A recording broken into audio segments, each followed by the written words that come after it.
엘리자베스 앤스콤 의도에 관한 이론은 종종 복잡한 일상 속 상황들에서 진정한 의도를 파악하는 데 있어 흥미로운 통찰을 제공합니다.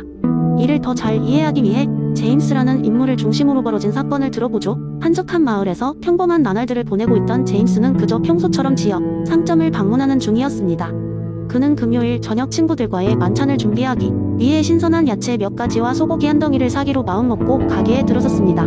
상점 안에서 물품을 고르고 있던 그 순간 제임스는 자신이 과거에 아쉽게도 사이가 틀어진 친구 마이클과 우연히 눈이 마주쳤습니다. 제임스는 당황했지만 다음 순간 그에게 걸어갔습니다. 주변 사람들은 제임스가 단순히 옛 친구에게 인사를 건네러 가는 것으로 보였으나 그의 마음속에는 얽혀있는 복잡한 감정과 의도가 자리 잡고 있었습니다. 제임스는 몇 년 전 단순한 오해로 마이클과 트러블이 생긴 이후로 가끔 그와의 관계 회복에 대해 생각하곤 했습니다. 그러나 그를 직접 마주치기 전까지는 명확한 실천 의지가 없었습니다. 이번 기회가 그를 위해 실마리가 될지 모른다는 생각이 머릿속을 스쳤습니다. 그는 마이클과의 대화를 통해 과거의 오해를 풀고 관계를 회복하고자 하는 강한 의도를 품고 있었습니다. 제임스는 마이클에게 다가가 진심 어린 사과와 함께 당시 상황에 대한 자신의 입장을 설명했습니다. 그리고 그가 느꼈던 불편함을 말하며 관계를 회복하고 싶다는 의지를 드러냈습니다. 마이클은 처음에는 차가운 표정을 지었지만 제임스의 진지한 태도에 결국 마음을 열고 그 또한 무거운 마음을 털어놓았습니다. 두 사람은 오랜 대화 끝에 과거의 오해를 풀고 감정적으로 더 가까워졌습니다. 주변에서 이를 지켜보던 몇몇 사람들은 단순히 옛 친구와의 화해 상황으로 이해했지만 사실 제임스의 이 행위는 그의 깊은 내적 의도와 얽혀있던 과거의 미련을 정리하고 관계 회복을 통해 심리적 평안을 찾으려는 복합적인 과정이었습니다. 앤스콤의 관점에서 보면 제임스의 행동은 단순한 인사 이상의 의미를 지니며 그의 의도가 그 행동의 의미를 어떻게 풍부하게 하는지를 엿보게 합니다. 결국 앤스콤 의도 이론은 우리가 겉으로 보이는 행동 뒤에 숨겨진 진정한 목적을 이해하고 이로 인해 생겨나는 관계와 윤리적 선택들에 대해 풍부한 시사점을 제공합니다. 제임스와 마이클의 이야기는 단순 하나의 순간을 넘어 인간관계에서 의도의 중요성을 생각해볼 수 있는 재미있는 사례로 남을 것입니다. 두 번째 이야기인 날 어느 마을에 제임스라는 이름을 가진 철학자가 살고 있었습니다. 제임스는 버나드 윌리엄스의 상충적 가치 이론에 깊은 감명을 받아 이를 사람들에게 재미있게 전달하고자 했습니다. 그는 마을 사람들이 모이는 광장에서 매일 오후 이상한 주제를 두고 이야기를 시작했습니다. 어느 날 제임스는 마을 사람들을 모아놓고 특별한 상황을 제시했습니다. 여러분, 그는 목소리를 높였습니다. 한 친구가 배가 고프다고 가정해봅시다. 그런데 이 친구는 빵을 훔쳐야만 그 배고픔을 해소할 수 있습니다. 이 상황에서 도덕적으로 올바른 행동은 무엇일까요? 마을 사람들은 저마다의 의견을 내놓기 시작했습니다. 어떤 이는 도둑질은 나쁜 것이니 배가 고프더라도 참아야 합니다 라고 말했고, 다른 이는 생명을 유지하는 것이 우선이니 빵을 훔치는 것이 괜찮습니다 라고 반박했습니다. 논쟁은 끝날 기미가 보이지 않았습니다. 제임스는 사람들의 다양한 반응을 보며 미소를 지었습니다. 자, 이제 다른 상황을 생각해봅시다. 만약 그 빵이 자선단체의 것이고 더 많은 사람들을 위해 쓰여야 한다면 상황은 어떻게 변할까요? 사람들은 또다시 깊은 고민에 빠졌습니다. 어떤 이는 빵이 처음부터 공동 이것이라면 개인의 필요로 훔치는 것은 잘못된 일이라고 생각했습니다. 반면 다른 이는 그 빵이 어차피 남는 것이라면 지금 당장의 허기를 채우는 것이 더 중요하다고 주장했습니다. 제임스는 고개를 끄덕이며 이야기를 마무리했습니다. 이처럼 하나의 상황에도 둘 이상 위상충하는 가치가 존재할 수 있습니다. 각각의 가치가 그 자체로 중요하지만 둘 다 만족시킬 수 없는 상황이 있을 수 있어요. 그래서 도덕적 판단은 복잡합니다. 윌리엄스는 이러한 복잡성이 인간 삶의 본질임을 보여줍니다.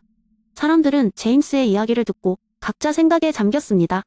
단순한 정답을 찾기보다는 상황의 맥락을 이해하고 그 안에서 가장 성찰적인 결정을 내리는 것이 중요하다는 것을 깨달았습니다. 이후로 마을 사람들은 서로의 다양한 가치들을 존중하며 더 깊이 있는 대화를 시작하게 되었습니다. 제임스의 썰은 그들의 삶을 풍요롭게 했고 도덕적 판단의 복잡성을 인식하는 계기가 되었습니다. 이렇게 제임스는 상충적 가치 이론을 통해 마을 사람들에게 도덕적 복잡성에 대한 재미있는 이야기를 전하면서 그들의 사고방식을 넓히는데 큰 기여를 했답니다. 세 번째 이야기, 옛날 옛적에 평온한 마을이 하나 있었습니다. 그 마을에는 철학을 사랑하는 한 노인이 살고 있었죠. 그는 마을 사람들이 지혜의 수호자라 부르는 에픽테토스라는 이름을 가진 철학자였습니다. 에픽테토스는 그의 지혜로 많은 사람들에게 인생의 교훈을 전하며 마을 사람들의 마음속 깊은 고스란히 비추어 주곤 했습니다. 어느 날 마을에 대혼란이 일어났습니다. 갑작스러운 폭우로 마을의 강이 범람하여 많은 집과 농경지가 물에 잠기게 되었던 것입니다. 마을 사람들은 한없이 슬퍼하며 불안 속에서 마을 광장에 모였습니다. 그때 에픽테토스가 조용히 광장 한복판에 나타났습니다. 그의 얼굴에는 어떠한 걱정의 기색도 없었습니다. 여러분, 그는 부드러운 목소리로 말하기 시작했습니다. 강물이 넘쳐 마을에 어려움이 닥쳤지만 지금 우리가 무엇을 할 수 있을지 생각해봅시다. 나의 스승들은 언제나 이렇게 말씀하셨죠. 우리의 통제 안에 있는 것과 없는 것을 구분하라. 이러한 혼란의 시기에도 우리는 평온을 유지할 수 있습니다. 그러자 한 청년이 에픽테토스에게 물었습니다. 어떻게 이런 상황에서 평온을 유지할 수 있습니까? 자연재해가 발생하는 것은 우리 통제 밖이 아닌가요? 에픽테토스는 미소를 지으며 대답했습니다. 그렇습니다. 비와 강물이 넘쳐 흐르는 것은 우리의 통제 밖입니다. 하지만 우리가 어떻게 반응할지는 우리의 손에 달려 있습니다. 지금 우리는 슬픔과 좌절 속에 서갈피를 잡지 못하고 있지만 그렇다고 이 감정에 휘둘릴 필요는 없습니다. 이제 우리가 할 수 있는 일을 찾아봅시다. 그의 말에 영감을 받은 마을 사람들은 서로 협력하기 시작했습니다. 누군가는 물을 퍼내고 다른 이들은 안전한 곳에 임시 숙소를 마련했습니다. 또한 자신의 농작물이 피해를 입은 농부들을 위해 공동으로 식량을 나누었습니다. 마을 사람들은 외부 상황을 통제할 수는 없었지만 그들이 어떻게 행동할지, 어떻게 어려움을 극복할지를 선택할 수는 있었습니다. 시간이 지나고 물난리는 말끔히 해결되었습니다. 마을 사람들은 에픽테토스의 지혜를 통해 그 누구도 예상하지 못한 평온과 협력의 힘을 경험할 수 있었습니다. 이 경험은 마을 사람들에게 더 큰 지혜를 남겼죠. 그들은 이제 외부 상황에 너무 연연하지 않고 어렵고 힘든 상황에서도 내면의 평안을 유지하는 법을 배웠습니다. 그 후로 에픽테토스는 마을에서 더욱 존경받는 존재가 되었고 그의 가르침은 마을의 구전으로 이어졌습니다. 그의 이야기는 마을의 모든 연령대에 걸쳐 전해졌고 다음 세대의 아이들도 그 지혜를 배워갔습니다. 그리하여 평온한 마을의 사람들은 에픽테토스의 가르침 덕분에 비록 예측할 수 없는 세상에서 살고 있었지만 결코 휘둘리지 않는 내적 평화를 누리게 되었다고 합니다. 네 번째 이야기. 옛날 어느 마을에 진정한 행복의 의미를 찾기 위해 긴 여행을 떠난 한 남자가 있었습니다. 그의 이름은 아리스토였습니다.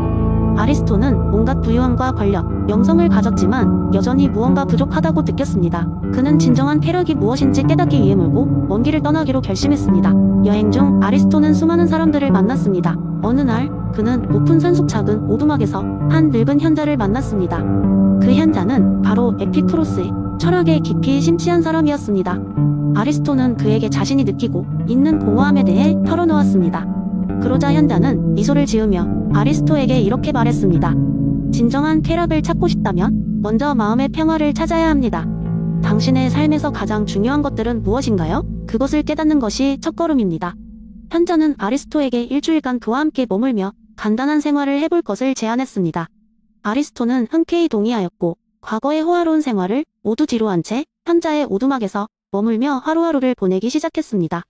이번 새 생활은 단조로웠지만 그는 점점 그 속에서 기쁨을 찾기 시작했습니다. 매일 아침 새들의 지저귀과 함께 일어나 산책을 하고 소박한 아침을 먹으며 오늘 하루를 어떻게 보낼지 오랜 시간 동안 생각하며 차분한 시간을 보냈습니다. 모든 것이 단순했지만 그는 이러한 단순함 속에서 진정한 평화와 만족감을 느끼기 시작했습니다. 어느 날 아리스토는 현자에게 이렇게 물었습니다. 저는 더 이상 많은 것이 필요하지가 않아요. 어쩌면 제가 찾던 쾌락은 이런 간단한 것들 속에 숨어 있었던 건 아닐까요? 현자는 고개를 끄덕이며 말했습니다.